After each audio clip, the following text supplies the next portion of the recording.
capítulo 1, verso de número 12. Nós vamos trabalhar até o versículo 17, hoje de manhã, falando sobre o capítulo de Tiago. Semana passada nós comentamos que começaríamos um estudo sobre Tiago, já falamos quem é Tiago, já comentamos acerca da importância desse livro, uma carta de doutrina, de correção à Igreja Universal de Cristo. Ele envia isso para as 12 tribos de judeus que estavam espalhados sobre várias partes da terra, vários continentes, ali a África, a Europa, a Ásia, todos que estavam dispersos, e ele escreve para encorajar a igreja acerca das provações que podem se tornar tentações e que ambas são tribulações.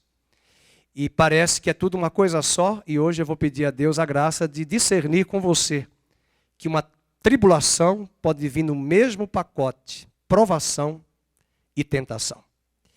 E a pior tragédia é quando Deus nos prova e transformamos a prova em tentação, porque aquilo que o inimigo se utiliza, nós vamos fugir da vontade de Deus em nos provar e vamos aproveitar aquela oportunidade para escapar e buscar um caminho paralelo. Então vamos falar sobre isso, vamos ler o versículo 12. Bem-aventurado o homem que suporta com perseverança a provação. Não é a tentação, é a provação.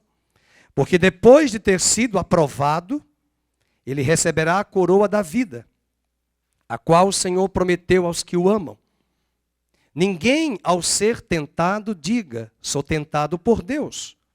Porque Deus não pode ser tentado pelo mal. E Ele mesmo a ninguém tenta. Ao contrário, cada um é tentado pela sua própria cobiça, quando esta o atrai e seduz. Então a cobiça, depois de haver concebido, ela dá à luz o pecado. E o pecado, uma vez consumado, gera morte. Não vos enganeis, meus amados irmãos. Toda boa dádiva e todo dom perfeito são lá do alto, descendo do Pai das luzes, em quem não pode existir variação ou sombra de mudança. Pois segundo o seu querer, Ele nos gerou pela palavra da verdade, para que fôssemos como que primícias da sua criação, ou das suas criaturas. Pai querido, nós nos expomos à Tua palavra, que Teu Espírito Santo nos ajude a iluminar as mentes, através da ministração e da pregação expositiva da Tua palavra. E que ao término desta reunião saiamos daqui mais esclarecidos e cônscios acerca do Teu propósito e da missão do Senhor para a igreja, em meio às lutas, dificuldades, desertos e provas que enfrentamos na nossa caminhada terrena. Oramos agradecidos no nome de Jesus. Amém. Você pode sentar. Uma pessoa madura na vida cristã, ela vai ser paciente em meio às tribulações. O versículo de número 12 diz bem-aventurado. Bem-aventurado é uma expressão que quer dizer feliz. É aquele que suporta com perseverança a provação. Pastor Ricardo está aqui na minha frente, tem enfrentado uma luta com seu irmão doente. Ora vai ao hospital, ora volta para casa. Tem sido difícil. Oremos por ele, pela sua esposa, a irmã Cris, e pelos seus pais. É uma provação. Mas essa provação está dentro de um escopo maior que se chama tribulação. O evangelista Lucas escreve no livro de Atos, capítulo 14, nós não precisamos abrir, dizendo que é necessário nós passarmos por muitas tribulações para que alcancemos o reino de Deus. Essas tribulações, elas podem ser provações exteriores. Se você quiser anotar isso, é importante. Elas podem ser provações exteriores. E aqui, primeiramente, é bom lembrar, Deus prova. Mas existe algo da tribulação que pode ser um elemento negativo. É que na hora que Deus prova, Deus provou Israel no deserto. Hoje de manhã, a irmã Lourdes, onde ela está, a tia do Dario, está ali, fez uma pergunta muito interessante. O povo saiu do Egito. O povo saiu e viu sinais e maravilhas. Ele viu o Mar Vermelho sendo aberto. Ele viu a coluna de fogo guiando à noite. Ele viu uma nuvem, o povo viu uma nuvem durante o dia, guiando. E nós estivemos agora na viagem, e assim que passamos o Egito, já chegando ali para a fronteira de Israel, com Israel, nós chegamos em um lugar chamado Mara. E em Mara, em Êxodo capítulo 15, foi lá que faltou água. Porque eles tinham água, mas a água era amarga, suja, amarga. E eles começaram a reclamar com Deus, mas aquela hora era uma hora de prova. E era a hora oportuna para dizer: o Deus que abriu para nós o caminho no Egito, do Egito para essa terra, é o Deus que vai prover água.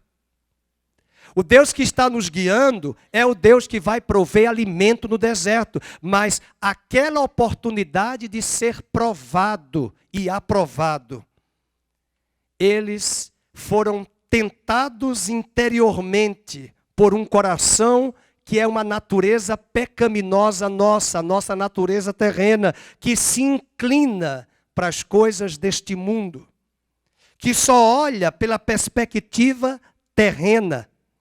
E ao olharem para aquela falta de água, eles foram tentados a buscar um caminho de retorno para o Egito. Veja que aquela provação externa teve um elemento de tentação interna. E eu provo para vocês no texto que Tiago vai mostrar que ainda não é o pecado. O pecado é quando Satanás de fora nos tenta e atiça dentro de nós a isca. Inclusive a palavra no grego para sedução e engano é a isca no anzol. A isca engana o peixe. A isca seduz o peixe, que a priori ele acha que é pão, mas lá tem uma furadinha que vai tomar a sua cavidade bucal. Não sei se peixe tem boca. Eu lembrei dos termos anatômicos de medicina e odontologia. Mas ele achava que era pão. Pois é, ele foi seduzido. Mas Tiago dá um elemento aqui. Ele foi seduzido e atraído pela sua cobiça. E existe um erro muito grande na igreja em atribuir que é o diabo. Que a igreja evangélica, uma boa parte dela, tudo é o diabo. Não, não é o diabo. O diabo, ele tem a sua ação para nos tentar, para nos tirar da prova de Deus, do trabalhar de Deus na nossa vida, e ele vai colocar um caminho paralelo. Veja no texto de Tiago, no versículo de número 14. Olha aqui a tentação interna. Ao contrário, cada um é tentado por quem? Pela sua própria... ele não está falando do diabo, ele está falando da nossa cobiça, do nosso desejo. E quando esta o atrai, então essa atração aí, no sentido de atrair, é literalmente a isca do anzol, na figura metafórica da língua grega. Verso 15, então a cobiça, depois de haver concebido, dá à luz o pecado. Agora que o pecado nasceu. Tem muita gente que pensa que quando é tentado já pecou. Jovens que estão sendo tentados já começam a... pastor, eu já pequei. Quando eu vou ouvir a história, eu pensei, mas isso não é um pecado. O pecado é o ato. Mas a tentação interna é perigosa. Porque talvez é aí que reside o motivo de Deus nos provar. Porque quando Deus nos prova, eu vou usar uma figura bem monstruosa, Ele quer mostrar para nós que monstros do velho Adão ainda residem aqui dentro. Quando nós somos provados, Deus vai mostrar ali deixar-nos vulneráveis, aparente, e vai despertar em nós algo que a nossa carne ama do Egito. E é nessa hora que a tentação interna, que é a cobiça, Deus quer que isso venha à tona para ser expurgado na nossa vida. Então podem ser provas enviadas por Deus. A tentação não, é enviada por Satanás. As tentações são enviadas por Satanás. Se você quiser anotar, anote. E estimuladas pela nossa própria natureza decaída. Tiago trata dessas tentações interiores. E o que Tiago quer dizer aqui, no seu estudo, na sua doutrina, é que se nós não tivermos cuidado, as tribulações exteriores podem se tornar em tentações interiores.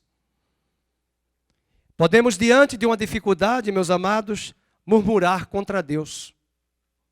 E foi isso que aconteceu lá no deserto, em Massá, em Mara. E Satanás, nesse ponto, aparece com uma oportunidade, para mim, para você, para quê? Para escaparmos das dificuldades. Quem é que não quer fugir das dificuldades? Quem é que não quer uma oração forte para nós sairmos rapidamente do deserto? Só que muitas vezes vamos orar, receber óleo na cabeça, um irmão é um intercessor maravilhoso, mas não saiu. E aí eu fico revoltado. Tem gente que fica revoltado. O pastor é fraco. O pastorzinho lá, o Fernandinho, o Henrique, é muito fraco. Eu vou em outra igreja. Eu quero uma reza mais forte. Eu quero uma reza forte, porque aquele pastor, aquele ali é pentecostal. Aquele ali vai resolver, ele vai pôr a mão e vai resolver. E não vai. Porque o que Deus tem para a igreja é uma posição como José do Egito.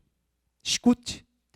Mas para chegar a essa posição, todos os degraus que José desceu, para os homens foram degraus de perdas. Para Deus foram degraus de subida. Você sabe qual foi a área que José foi tentado? Porque a gente só olha José como ministro do Egito. Mas lembrem-se, José caiu, era para ter caído, mas não caiu, na área sexual.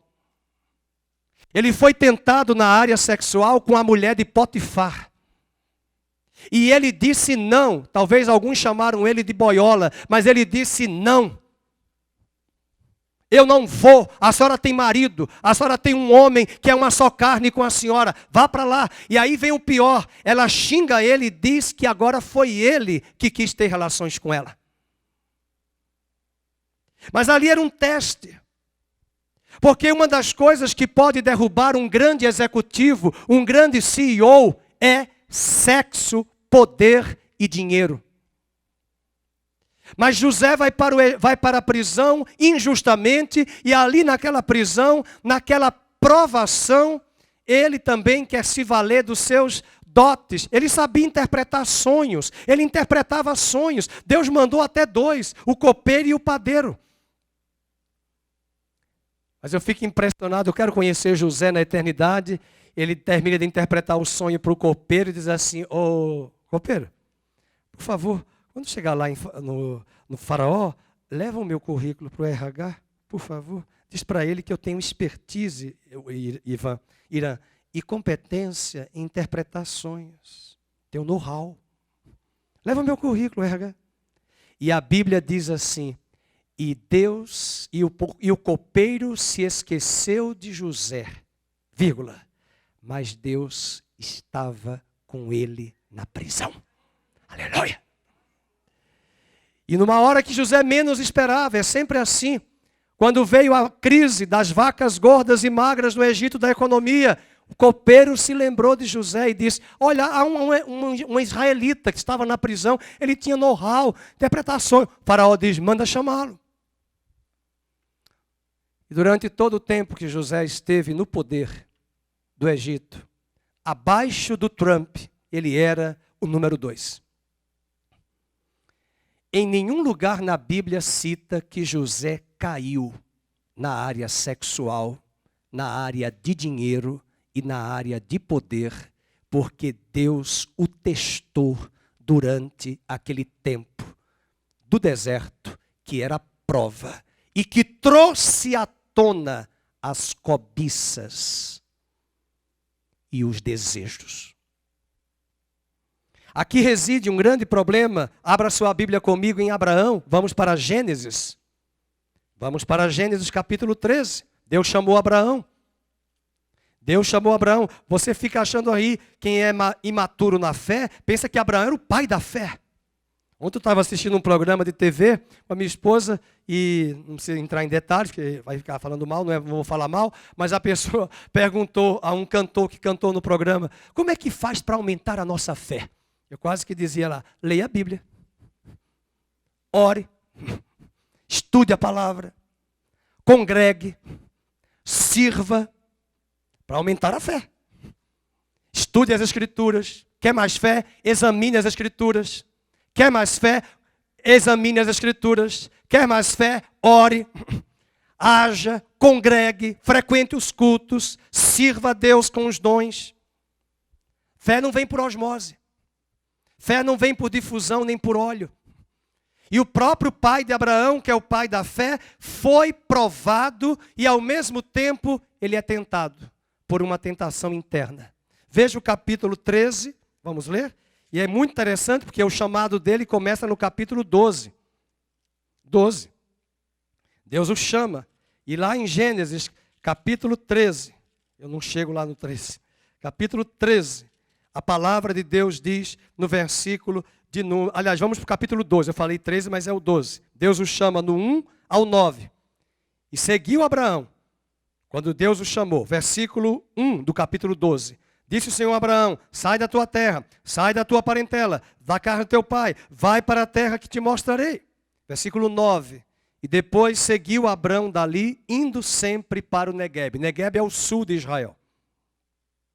Agora vamos ler em voz alta, eu faço questão que a igreja leia em voz alta, para você entender a profundidade das profundezas profundas da tentação.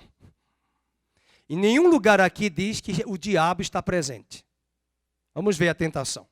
Havia fome naquela terra, desceu, pois, Abraão ao Egito para aí ficar. Vamos agora. Porquanto era grande a fome na terra. Em algum lugar aí, Deus mandou ele ir para o Egito? Não. Por que ele desceu? Porque os olhos físicos dele viram a fome que estava no sul de Israel, que naquela época nem era Israel, era Canaã, e ele vai para o Egito, que tinha celeiros, que tinha sementes e que tinha provisão, porque a agricultura lá era farta. Até geograficamente o relevo ajudava, o rio Nilo.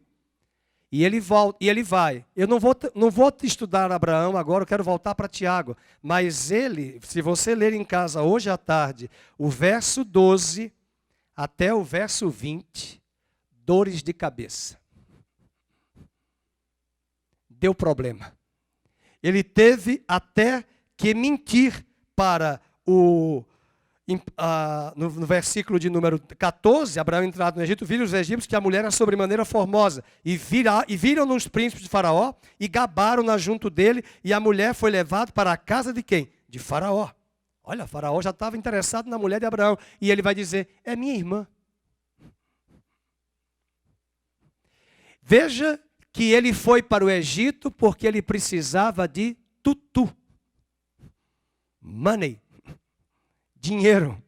A necessidade falou mais alto. Mas Deus tinha dito para ele que ele precisava ir para a terra de Canaã. Sai da tua terra, vai para uma terra que eu vou te mostrar. Deus já tinha dito que era aquela terra. Se você volta para o capítulo 12, verso número 8, verso 7, diz que o Senhor apareceu a ele. Verso 7, o Senhor apareceu. E no versículo 8, no final do 8, diz que ele edificou um altar. E ainda no verso 8, ele invocou o nome do Senhor. Mas por que ele vai para o Egito? Tentação interna. O Egito tem algo a me oferecer. É muito sério nós pensarmos na questão da provação e se tornar concomitante tentação, porque o diabo vai se valer desses apetites que Deus nos deu. Exemplo, Deus deu a todos aqui apetite de comida, de bebida, sede, para matar a sede, apetite sexual, pelos hormônios. Mas o grande problema dessa sociedade que está aí é que ela quer ser guiada por sentimentos. Ela quer ser guiada pelos seus sentimentos. E os sentimentos é que vão ser seus guias, quando na verdade os nossos sentimentos não podem nos guiar. Esses apetites podem ser dirimidos, administrados bem, e Deus vai prover o recurso. Entretanto, eu não posso deixar que o apetite fale mais alto. E quando eles nos controlam, esse é o grande problema. Eu coloquei aqui, os desejos, eles devem ser nossos servos e não nossos mestres. E a única maneira de controlar os nossos desejos, eu quero dizer hoje de manhã, se chama Jesus Cristo. Aquele que está em você é maior do que aquele que está no mundo. Amém?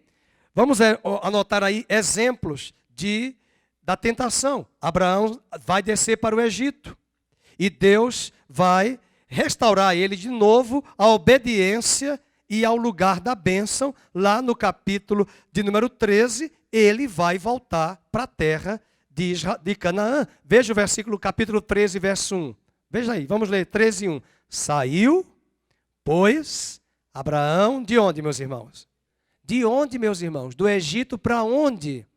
Mas está lá no capítulo 12 que ele tinha saído do Neguebe para o Egito. Agora é do Egito para o Neguebe. Quem mandou você ir para o Egito?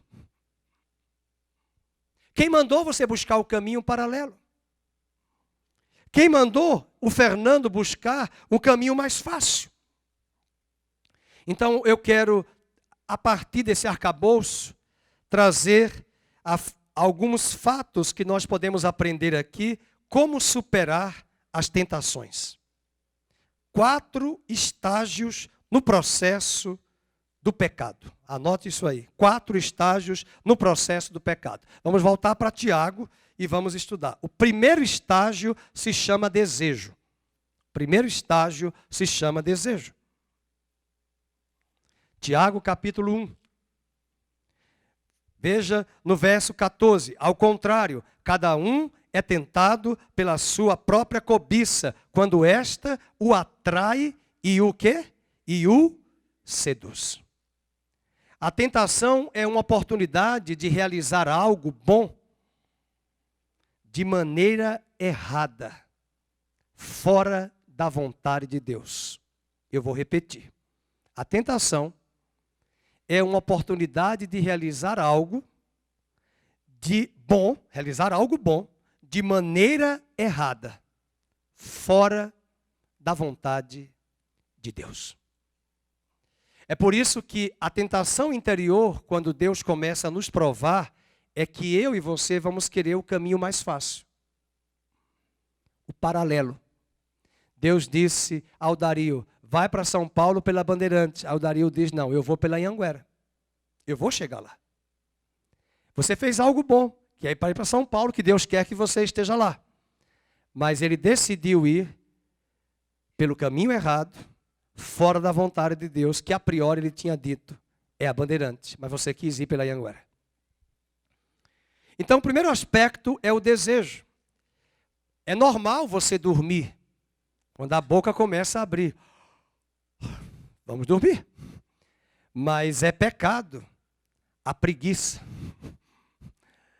É normal você querer sair daqui a pouco, está aqui o cheirinho da comida, do enroladinho de carne, você quer comer. Mas é errado e pecado você comer um prato de pedreiro multiplicado por 3. É correto homem e mulher casados terem sua atividade sexual normal. Mas não é correto querer com o seu cônjuge ter sexo 3 vezes ao dia. Vai trabalhar. Acordar cedo e vai trabalhar. Eu estou falando isso porque eu já escutei de pessoas, de maridos, que queriam explorar o corpo da mulher. Eu falei, esse homem trabalha? Você é uma máquina mortífera do filme? Está pior do que remédios. Esses remédios aí, que eu nem... fecha o parênteses, colchete, para não pecar. Uma vez alguém me falou, pastor, vai tomar um remédio. Vá procurar um cardiologista, meu irmão. Então veja, o sexo é um apetite. A comida é um apetite. A bebida é um apetite. Mas quando esses desejos são nossos mestres, se torna um grande problema. O nosso mestre que vai controlar esses desejos é o Senhor Jesus, que entra aqui, arruma a casa. E agora não é mais a carne, como o Piracicabano fala, que vai dominar você. É o seu espírito recriado em Cristo Jesus que vai ser senhor da carne. Porque antes a carne era a patroa do nosso espírito morto em pecado. Por isso que Paulo diz, considerai-vos mortos para o pecado, mas vivos para Deus em Cristo Jesus. E apresentai os vossos corpos como sacrifícios vivo e agradável a Deus, e os seus membros do vosso corpo como ofertas viva para Deus. Acompanhe comigo, esse é o primeiro aspecto, é o desejo. Agora vamos para a segunda fase do processo do pecado, o engano, a isca. Tiago traz a ideia de atrair como uma isca ou armadilha. Vamos para o versículo de número 14. Lá no finalzinho ele diz, ao contrário, cada um é tentado pela sua própria cobiça, quando leiam.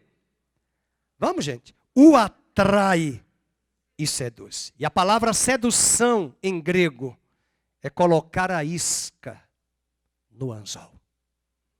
Coitadinho do peixinho, ele vê lá a isca. No rio. Cadê o Duílio? Ele gosta de pescar.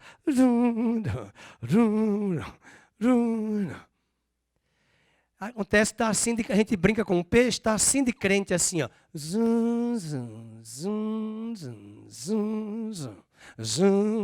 Porque eles são guiados pelos seus apetites. E eles não sabem, porque eles não têm discernimento.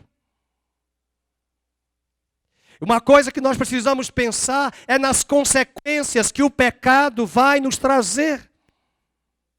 Davi ficou olhando na janela, não tinha Windows, mas ele ficou na janela, não para ver a banda passar do coreto do Chico Buarque, mas ele ficou na janela vendo a mulher nua, casada da sua janela.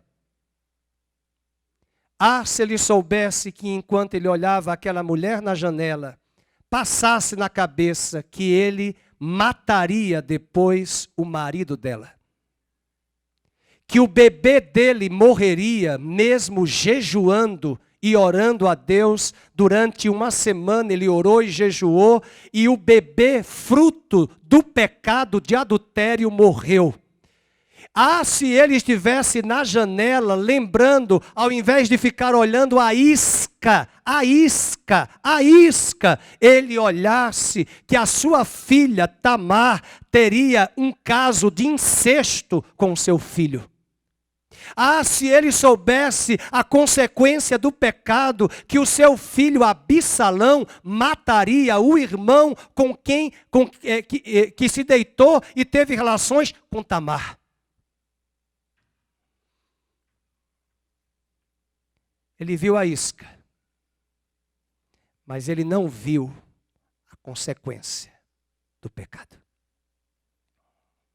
Nós precisamos pedir a Deus para que o pecado, quando se apresentar bonito para mim e para você, usemos o nosso raciocínio e razão e pensemos nas consequências que a nossa esposa, que o nosso marido, que os nossos filhos, que os nossos netos, que os nossos amigos, que os nossos colegas terão e saberão da consequência. Ai, pastor, eu queria uma palavra que desse vitória. É vitória sobre o pecado. Vitória. Para que você quer uma igreja, um evangelho de vitória, se você e eu não temos vitória sobre o pecado, sobre o mundo e sobre a carne? Isso não é evangelho. Isso é engano. Isso é alienação. Isso é sedução de Satanás para criar uma igreja contemporânea distraída, despreparada, com uma vida capenga, altos e baixos, porque não tem vida constante, porque não tem o novo homem recriado e o Espírito de Deus que habita diariamente, matando a carne com seus tentáculos e paixões. Não se iluda, meus irmãos. Não tem oração forte de pastor que vai trazer uma reza forte para você ter vitória do pecado. Não tem óleo, não tem água benta, não tem mistério. O evangelho, como dizia C.S. Lewis, é puro e simples. Por isso que João diz, maior é aquele que está em nós do que aquele que está no mundo. A primeira fase do processo é o desejo. Não fica atribuindo que é o diabo, pastor, é o diabo. Não, o diabo, ele sabe as nossas fraquezas. O diabo vai querer se aproveitar de uma prova que Deus está dando à irmã Zezé, que Deus está dando ao Márcio, uma prova que Deus está dando ao Fernando, mas aquela prova, o inimigo vai se utilizar dos nossos desejos para buscarmos um caminho de fuga, de escape, de paralelo, para essas áreas não serem tratadas. E o melhor, Deus traz a prova para mostrar, Fernando, olha o monstro que ainda está em você. Davi era um homem segundo o coração de Deus? Era. Mas um homem segundo o coração de Deus tem paixões infames. Quando houve o mensalão, em 2004, eu lembro quando aquele deputado que trouxe à tona, que esteve de frente numa cariação no Congresso Nacional com um ministro, um ex-ministro do governo Lula, e na mídia inteira passou essa frase que rolou durante anos. Ele olhou para o outro ministro que negou tudo o que ele tinha dito às escondidas. E o deputado que o acusou disse, Vossa Excelência desperta em mim os instintos mais primitivos da raça humana. Eu digo, misericórdia. Às vezes, o confronto da prova é para nos mostrar os monstros que estão aqui. Só que nessa hora, a prova de Deus pode se tornar em tentação, porque eu não quero tratar e reconhecer que ainda tem esses gigantes dentro da minha vida. E nós achamos que de algo místico esse gigante vai sair. Nós achamos que misteriosamente, com uma água, uma viagem a Israel, uma pedrinha do Rio Jordão que eu trouxe na minha casa, clic, vai resolver. Não. O que vai resolver é essa disposição do nosso coração em responder a Deus em fidelidade. Terceira fase, ainda falando sobre a isca, né? Falando sobre a isca, abra a sua Bíblia em Gênesis 13:10. Em Gênesis 13:10. Agora é Ló. Ló, a isca. Olha a isca de Ló. A Bíblia diz que muitos querem ser ricos, mas não querem trabalhar. Eu conheço muita gente pobre que quer ser rica e não sai da pobreza. Mas eu conheço muita gente que hoje é rica, mas só dorme 4 horas por dia. Que está errado também. Tem que trabalhar. Enquanto existirem céus e terra, Deuteronômio diz que existirão pobres e ricos, inclusive na igreja. Se todo mundo fosse rico, como os Estados Unidos querem viver um padrão de vida acima, por que eles precisam dos latinos para fazerem faxinas? Por que eles precisam de pessoas e por que eles não impedem e colocam todos os latinos que estão lá para fora do país? Porque vai ficar um país sujo, porque eles querem faxineiros. que pague $100 por dia para fazer a faxina, porque eles não querem fazer. Alguém tem que fazer. E esse alguém muitas vezes vai ser uma Ruth da vida, que vai chegar nas fazendas de Boaz, e pode ser até a esposa de Boaz, como Deus providenciou, e ela se satisfez, mesmo com o recurso dela pouco, pobre. Deus a fez rica, sem motivação e ambição negativa dela ser rica materialmente. Que veio a ser a bisavó de Davi. Uma pagã moabita. Em Gênesis capítulo 13, o texto diz que a isca veio sobre Ló. Não está falando da isca, mas no sentido metafórico, no capítulo 13, verso de número 5. Ló, que ia com Abraão, também tinha rebanhos, gado e tenda. E a terra não podia sustentá-lo. Versículo 7, houve contenda. Tivemos agora um escândalo aqui no Brasil, nas últimas semanas, por causa de um partido que recebe um fundo partidário, que já foi de outros partidos bem maiores anteriormente, partido PT, PSDB, mas é o partido que tem, e eles ao invés de entenderem a gravidade do país, brigando e disputando por dinheiro.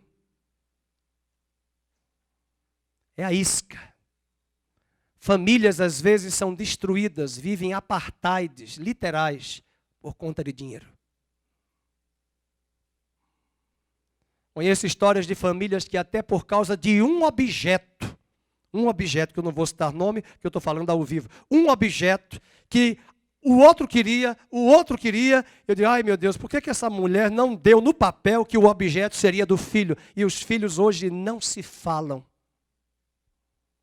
Porque o objeto ficou para o filho e não para a filha. Não era nem dinheiro, era o objeto, porque era de madeira, tal, do tempo do José Bonifácio. E aí a luta, quer dizer, por causa da isca. Mas não mede as consequências de que amanhã o sobrinho meu, filho dela, vai me ajudar. Eu não meço essa consequência. Eu vou precisar do filho dele, mas eu estou brigando por causa desse objeto que está com ele, que a minha mãe deixou para ele, mas eu estou focando nisso e eu não meço as consequências do que eu vou perder lá na frente. E do que eu posso ganhar se eu não deixasse essa cobiça interna prevalecer. Veja o capítulo 13, verso de número 8. Disse Abraão a Ló, não haja contenda entre mim e ti, entre os meus pastores e os teus pastores. Verso 9, acaso não está diante de ti toda a terra? Peço-te, leio em voz alta, que te apartes de mim. Se fores para a esquerda, irei para a direita. Se fores para a direita, irei para a esquerda. Agora leio em voz alta o versículo 10, todos. Levantou Ló, olha agora, os olhos. Opa, tem gente que já olha assim, eu quero é esse. É meu. Isso aqui é meu. Levantou os olhos e viu toda a campina do Jordão, que era toda bem regada, e antes de haver o Senhor destruído Sodoma e Gomorra, como o jardim do Senhor, como a terra do Egito, como quem vai para Zoar. Verso 11. Então, vamos, Ló escolheu para si toda a campina do Jordão e partiu para o Oriente. Separaram-se um do outro. É só você ler a história de Ló no capítulo 19, o juízo de Sodoma e Gomorra, para onde ele foi. Mas como é que ele foi para lá? Olhem para mim. A isca do anzol seduziu, atraiu, é o melhor. Deixe-me dizer uma palavra para você hoje de manhã. Talvez você tenha ficado até hoje com a menor parte. Talvez você tenha sido mantido ali ou mantida na função que você está há anos. Louve a Deus e agradeça a Deus hoje pela posição onde você está. O Deus a quem você serve acrescentará. Existem funções, existem posições, existem coisas que elas podem desestabilizar-nos e remover eu e você da posição que Deus tinha para nós lá na frente. Portanto, não despreze e não fique com o coração amargurado porque as coisas não aconteceram como você queria. A eternidade vai mostrar que muitas coisas que nós almejávamos, até com boas intenções, Deus sabia que lá no caminho nós nos perderíamos de vista. É triste saber que Ló se separou de Abraão por causa de uma isca, de um anzol, chamada sedução. E em grego, literal, seduzir é pegar com a isca no anzol. Voltemos para a terceira fase, a terceira etapa, a desobediência. Verso 15, volta para o capítulo 1 de Tiago. Você já está sendo tentado aí na comida. Fale para o seu estômago que quem prevalece na sua vida é Jesus e não o feijão e o arroz. Porque nem só de pão viverá o homem, mas de toda a palavra que procede da boca de Deus. Porque a gente fica horas e horas assistindo coisas e o estômago ali está nem aí. E basta uns minutinhos. Ai, o estômago. Quieta, take it easy. Fica quieto. Deixa Deus controlar a sua vida. Vamos para o desejo, a desobediência, verso 15. Aí sim, então a cobiça, depois de haver concebido, dá à luz o pecado. E o pecado, uma vez consumado, gera a morte. Então aí chegamos aonde o diabo queria, a desobediência. Então acompanhem o raciocínio. Digam comigo, desejo, trabalha na emoção. Engano, sedução, trabalha no intelecto. Desejo, emoção. Sedução, que é a isca, intelecto.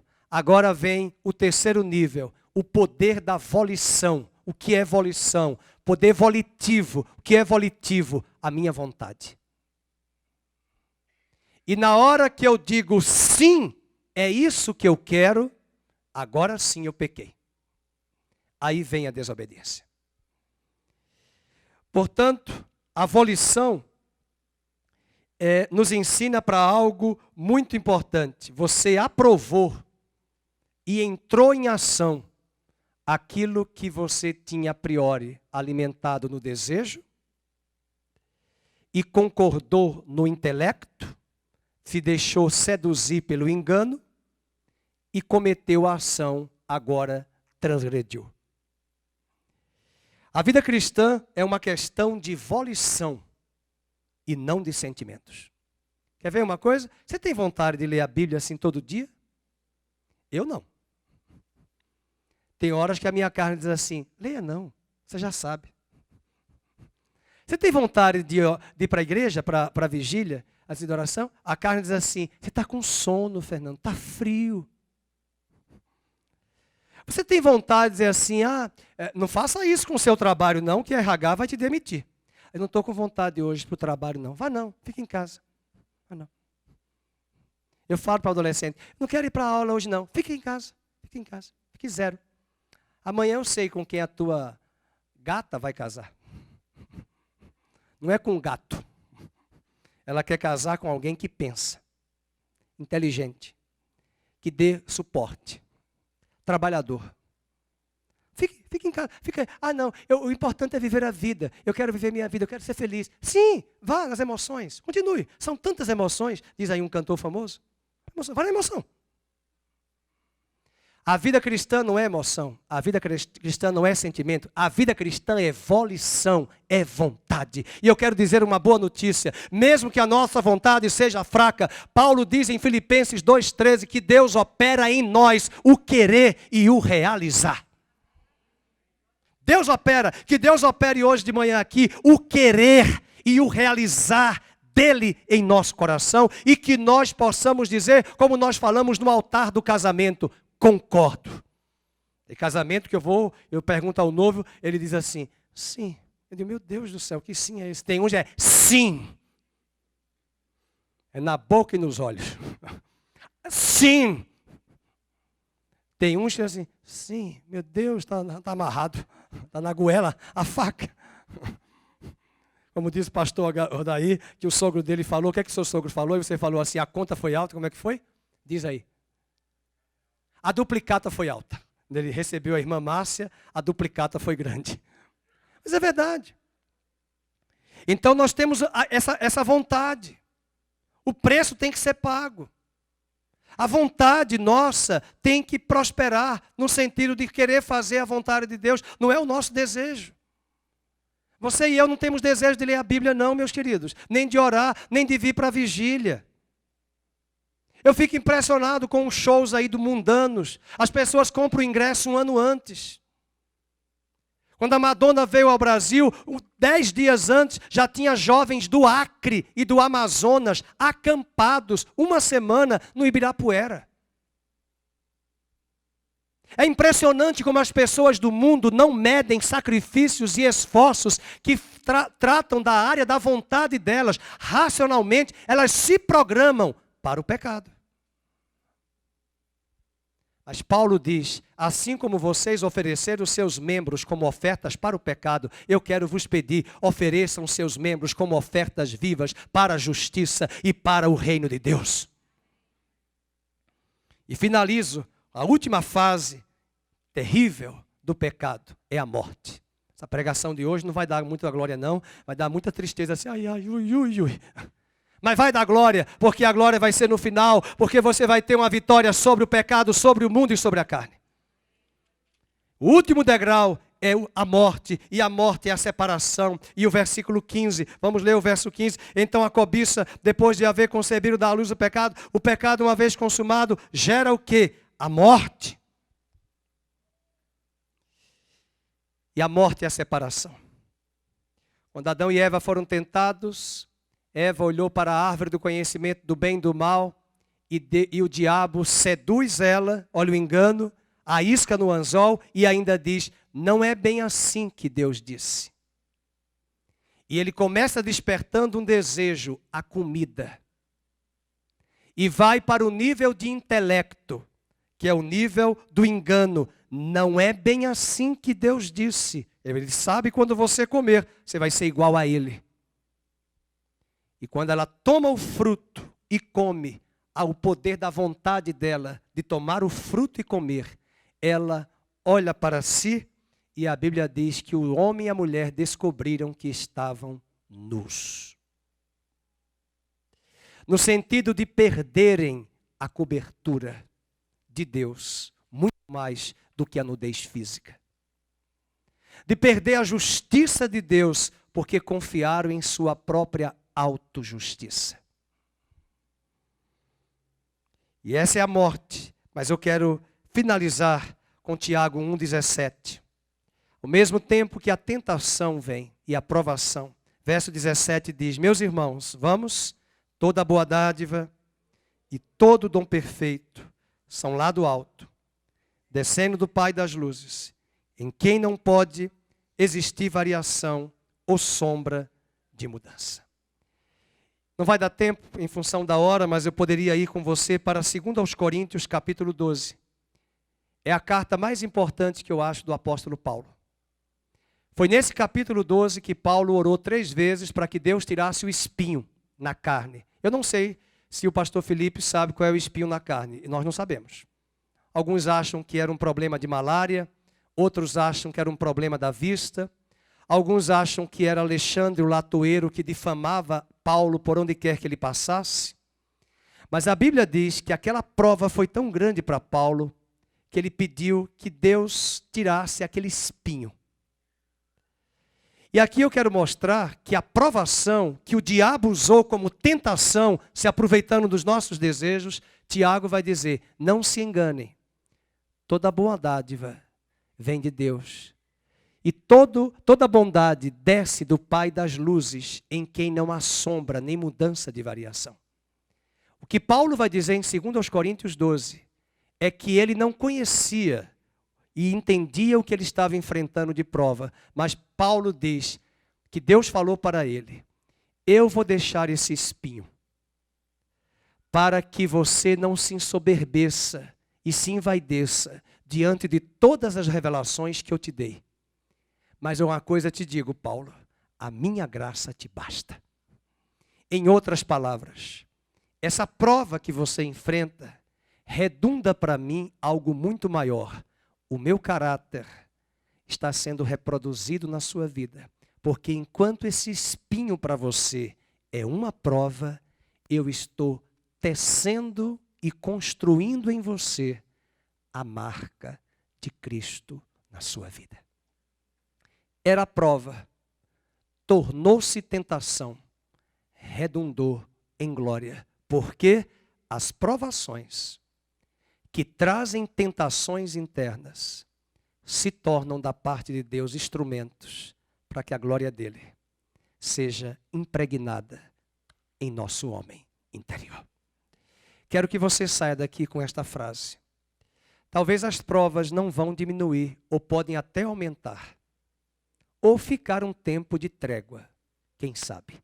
Alguns vão ficar mais felizes. Mas o mais importante, toda boa dádiva vem de Deus. Tiago disse, sejam bem-aventurados os que passam por provações. Porque o produto final desta prova é o tratamento divino da ISO 14000 de um produto de extrema qualidade de Jeová. Não é da Sadia nem da Perdigão, é de Jeová.